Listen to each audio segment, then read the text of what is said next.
So yun guys, may parcel tayong dumating na bago. Check natin kung ano to guys.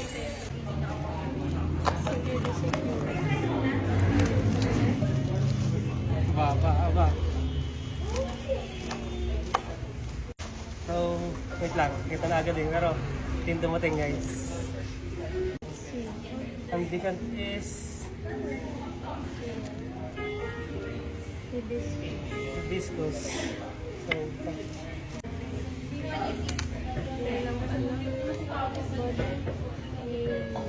itim na yung takip eh. Hindi ko alam kung bakit itim yung takip eh. Nakakita ko sa iba, parang ganito, parang brown. Pero, bakit ako siya nasingin sa akin?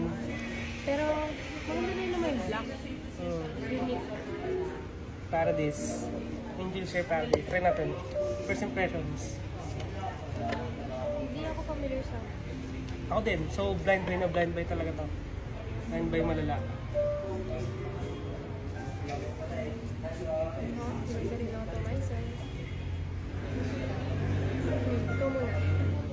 Parang kami COVID dito sa akin yung pagpagpag mo. Lakas ako. Lakas ako mo yan. Malakas.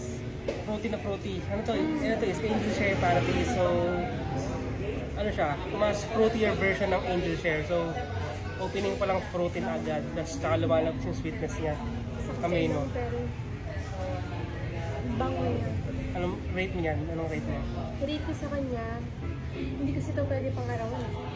Yung gantong ka-fruity. Rate ko sa kanya ay 8.5. Out of 10? So, yun. Ito yung bagong dumating guys.